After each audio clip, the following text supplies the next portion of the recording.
মুসলমান দরদি গো, আল্লাহু আকবার। আল্লাহর ওলি কাকে বলে? তিনি বললেন মাবুদ আমি আপেল খেয়ে নিলাম কার গো? আল্লাহ যতক্ষণ ওই মালিক আমাকে ক্ষমা না করবে, আল্লাহ তুমি তো আমাকে ক্ষমা করবে না। ও মুসলমান দরদি আল্লাহওয়ালা, আল্লাহর বান্দা কান করে শুনেলেন। তিনি আপনার খোঁজে খোঁজে খোঁজে খোঁজে বাগানের মালিকের বাড়িতে পৌঁছে গেলেন। বাগানের কাছে যখন খোঁজে পৌঁছে গেলেন, বাগানের কর্মচারীদেরকে বললেন ভাই এ বাগানের মালিককে বলো না। বলে তুমি কে, কোথা থেকে এসেছো, কি নাম, কি পরিচয় তোমার? বলে আমার পরিচয় যাই হোক তোমরা একবার আমাকে বলো হে মালিকের বাড়ি কোথায়, কোন জায়গাতে বাড়ি? কর্মচারীরা বলল ভাই গো এই রাস্তা দিয়ে তুমি চলে যাও, অমুক বাড়িটা দেখবা এই মালিকের বাড়ি। সঙ্গে সঙ্গে তিনি হাঁটা ধরলেন, ওই বাড়ির কাছে গিয়ে তিনি পৌঁছে গেলেন। বাড়িতে গিয়ে বেল দেয়, সালাম দিয়েছে। সালাম সালাম বুঝেন না? এ বাবা কারো বাড়িতে গেলে কি করতে হয়? সালাম দিতে হয় না? এটা কে শিখিয়েছে জোরে বলুন? রাসূলুল্লাহ। এ বাবা যায় মুরব্বীরা একটু বসেন, একটু বসেন, উঠেন না, একটু বসেন। ভাইরা আমার, বাবা জীবনের আল্লাহওয়ালারা, কারো বাড়িতে গেলে সালাম দিতে হয়। আমাদের কিন্তু সালাম ফালাম লাগালে কই গো আছো বলে দরজা তো হুড়মুড় করে ঢুকবে। চাচা আছো, চাচি আছো, ভাবি আছো, হুড়মুড় করে। কিন্তু শরীয়ত বলেছেন না, আফসাকে সালাম দাও, তারপরে বাইরে থেকে খবর নাও, বাইরে থেকে খবর নাও, তারপরে যদি উত্তর না পায় নাম ধরে ডাকো, তারপরে দরজাতে থাবা দাও। ও মুসলমান দরদি, তিনি সালাম দিয়েছেন বাড়ির মালিক যে বলে কে গো? বলে আমি অমুক কোথা থেকে এসেছো? বলে ওগো মালিক আমি আপনার কাছে ক্ষমা চাই। বলে বেটা রে তুমি কি এমন অন্যায় করেছো বলো? বলে ওই বাগানের মালিক আপনি? বলে হ্যাঁ আমি। বলে আপনি আমাকে ক্ষমা করবেন, মাফ করবেন। বলে বেটা তুমি কি অন্যায় করেছো তুমি বলো?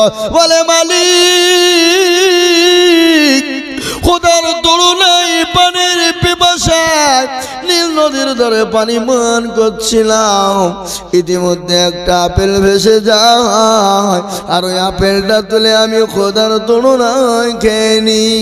আমি মনে মনে ভাবলাম আল্লাহ এ বাগানের মালিক যতক্ষণ আমাকে ক্ষমা না করবে, ও আল্লাহ তুমি তো আমাকে ক্ষমা করবা না, এই জন্য আমি আপনার কাছে ক্ষমা চাই, আপনি আমাকে দয়া করে মেহেরবানি করে ক্ষমা করবে। মালিক মনে মনে বলে আরে আমার বাগানের পেটে পেটে পেটে আপেল ভেসে যায়, কত মানুষ চুরি করে নাই, কত কর্মচারী চুরি করে বিক্রি করে দেয়, কোনোদিন আমাকে কেউ খবর দেয় না।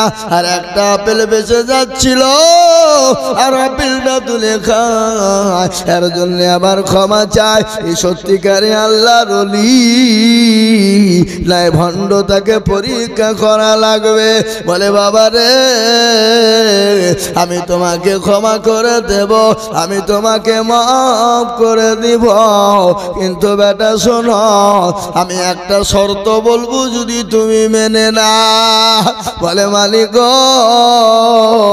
আপনি আমাকে যে শর্ত দেবেন আমি সেই শর্তটুকুর মাথা পেতে নেব। বলে কেন? দুনিয়াদার দুনিয়া না, এ দুনিয়া সামান্য জিন্দেগি, কিন্তু আসল জায়গা যেটা খবর পরকালটা বড় কঠিন, জাহান্নামের আগুন বড় কঠিন। আপনি বলুন কোনটা বলবেন? বলে ও বেটা আমি তোমাকে ক্ষমা করে দিব, কিন্তু আমার বাড়িতে আমার বাগানে 5 বছর তোমাকে বাগান আগলে দিতে হবে, আমার বাগানে কর্মচারী হবে, আমার বাগানে তুমি কর্মচারীগিরি করবা। বলো বাবা করবা? সঙ্গে সঙ্গে ডাক দিয়ে বলে মালিক গো আমি আপনার দোকানে আপনার বাগানে 5 বছর কর্মচারী করব। তিনি 5 বছর ক্লান্তি শুরু করে দিলেন। দিন যায় রাত যায়, দিন যায় রাত যায়, সপ্তাহ চলে যায়, মাস চলে যায়, বছর চলে যায়, 5 বছর হয়ে গেল। মালিকের কাছে গিয়ে বলে, ও মশাই, ও বাগানের মালিক, আপনি আমাকে ক্ষমা করে দিন, ক্ষমা করুন, আপনার আজকে 5 বছর পূর্ণ হয়ে গেল। মালিক বলে, হারে এত সুন্দর সত্যবাদী ছেলে তোমার জীবনেও পাওয়া যাবে না, এত সুন্দর নেক বাচ্চা পাওয়া যাবে না। বলে, হ্যাঁ বাবা, হ্যাঁ আমি তোমাকে ক্ষমা করব। আমি বলেছিলাম 5 বছর পূর্ণ হয়ে গেছে, কিন্তু বেটারে আর একটা কথা আমি তোমাকে বলি, ও বেটা, বলো তুমি আর একটা শর্ত মানবে কিনা? এ বাবা, আমরা হলে কি করব? কি করবো? তো ঠুটনি উড়িয়ে দিব, বলবে না? বলবে না? মাফ করলে কর, না করবে তো হতে পারো, ফুটনি ফাটি হয়ে যাবো, পুড়ি বুঝে ফুটে গেছি, তোর কাছে ক্ষমা চাইতেছি, তোর ভাগ্য ভালো নাকি বলছেন আপনারা বলুন? হ্যাঁ, ও মুসলমান দরদি, তিনি বললেন, হারে আল্লাহ, বাগানে আমি কর্মচারী করতে গিয়ে কত পেটি পেটি আপেল চুরি হয়ে যায়, মালিকের খবর নাই, মালিকের খোঁজ নাই। আজ একটা আপেলের কারণে আজকে ক্ষমা চাইতে গেলাম, আর ক্ষমা চাইতে এসে আমার কাছে আজকে আমাকে আবার শর্ত দেয়, মাবুদ গো, জাহান্নাম তো বড় কঠিন, জাহান্নাম বড় ভয়ঙ্কর, ও গো মাওলা, তুমি আমাকে ক্ষমা করে দিও, জাহান্নাম থেকে আমাকে বাঁচাও, জাহান্নামের জ্বলন্ত আগুন থেকে বাঁচাও, জাহান্নাম এত কঠিন হবে। আল্লাহ কোরআনে বলেছে, ওয়াকুদুহান নাস ওয়াল হিজারা ওয়া ইদ্দাতুল লিল কাফিরিন। ও মুসলমানেরা, ওই জাহান্নামের আগুনে আপনার কাফেরদেরকে পোড়ানো হবে, পাথর মানুষকে ইন্ধন করা হবে, কাপে ওই আগুন বড় ভয়ঙ্কর, এত কঠিন। আল্লাহর কাছে দোয়া করে, মাবুদ গো, আমাকে তুমি ক্ষমা করে দিও, আল্লাহ আমাকে তুমি মাফ করে দিও, জাহান্নামের কাছে ওই আসামির কাঠগড়ায় আমাকে তুমি দাঁড় করিও না। বলে, মালিক গো, আপনি বলুন আপনার কি এমন শর্ত রয়েছে? বলে, বেটা, শর্ত বড় কঠিন। বলে, ও মালিক, যতই কঠিন হোক, জাহান্নামের আগুনের থেকে কঠিন নয়, কবরের আযাব থেকে কঠিন নয়।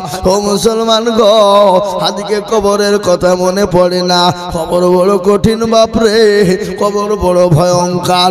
বিশ্ব নবী, দয়ার নবী বলে গেলেন, আমার উম্মতি যদি জানতো কবর কোন জায়গা, মানুষ মরে গেলে জীবনেও কোনোদিন মানুষকে কবরে রাখতো না। আল্লাহর নবীর বিবি মা খাদিজাতুল কুবরা রাদিয়াল্লাহু তাআলা আনহার ঘটনা আপনাদেরকে একটু শোনায়। বিশ্ব নবীর সঙ্গে মা খাদিজা যখন বিবাহ হয়েছিল, কি হয়েছিল? বিবাহ। বিশ্ব নবীর সঙ্গে মা খাদিজাতুল কুবরার যখন বিবাহ হয়েছিল, মা খাদিজা কে রেখে আল্লাহর নবী 2 দিন 3 দিন 4 দিনের জন্য বাড়ি থেকে জামাতের দাওয়াত নিয়ে গেলেন, তাবলীগের দাওয়াত, কলমার দাওয়াত নিয়ে গেলেন। আপনারা মনে করছে হুজুর আবার কুন্ডা থেকে কুন্ডা গেছে রে, বলছে না, ঠিক বলবো, থামেন, বসেন, আমি শেষ করছি না, ঠিক জায়গায় পৌঁছাবো। কি বুঝতে পারলেন না? পারলেন না? আমাদের নেটওয়ার্ক আবার মেলা তো, কুন্ডা বা ভোদা, কুন্ডা বা জিও, এ বাবা, হ্যাঁ, কুন্ডা এয়ারটেল, কুন্ডা টাটা, কুন্ডা ডকোমো, কি বুঝবেন, কুন্ডা বিএসএনএল, মেলা টাওয়ার আমাদের বাবা। এ মুসলমান, কিন্তু এক টাওয়ারই এসে বসবে, দাঁড়ান, আপনার একটু ধৈর্য ধরেন।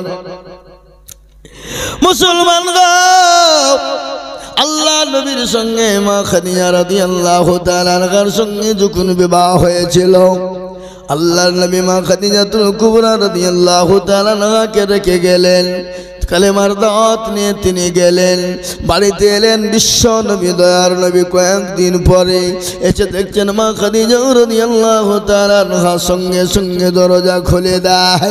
দরজা খুলে দিয়েছে, দেখছেন খাদিজার চোখে পানি, বিশ্ব নবী বললেন খাদিজা আমি তো তোমার ওপর খুশি হয়ে গেছি, আমি এত খুশি হয়ে গেছি আমি সঙ্গে সঙ্গে দরজার কাছে আসা আর সেকেন্ডেও তুমি দেরি করো নাই দরজা খোলার জন্য। কিন্তু খাদিজা গো তুমি কান্না করো কেন, তোমার চোখে পানি কেন খাদিজা? হযরতে মা খাদিজাতুল কুবরার চোখে পানি থামে না।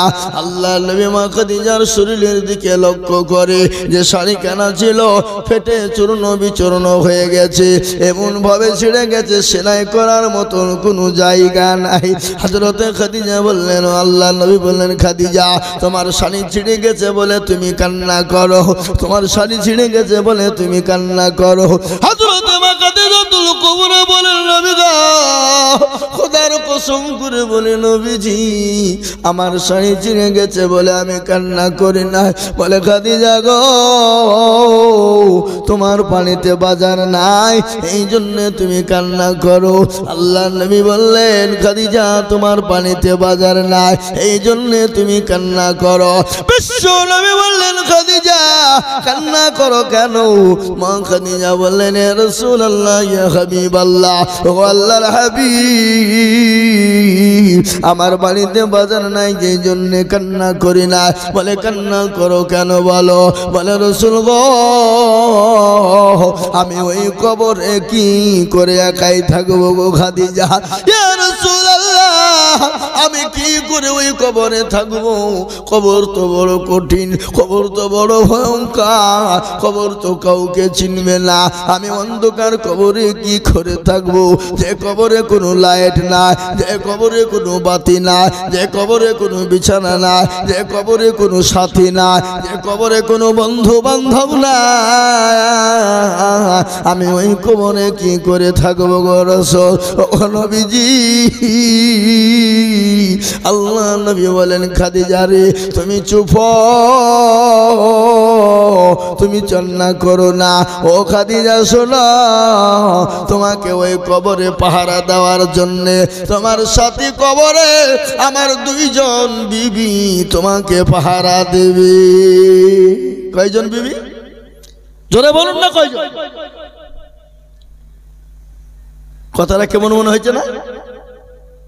নবীজি প্রথম তো বিয়ে করেছে খাদিজাকে, তাহলে আগে আল্লাহ নবী দুইজন বিবি ওখানে কবরে কি গিয়ে কি করি যে পাহারা দেবে? প্রশ্ন হচ্ছে না হচ্ছে না? জোরে বলুন।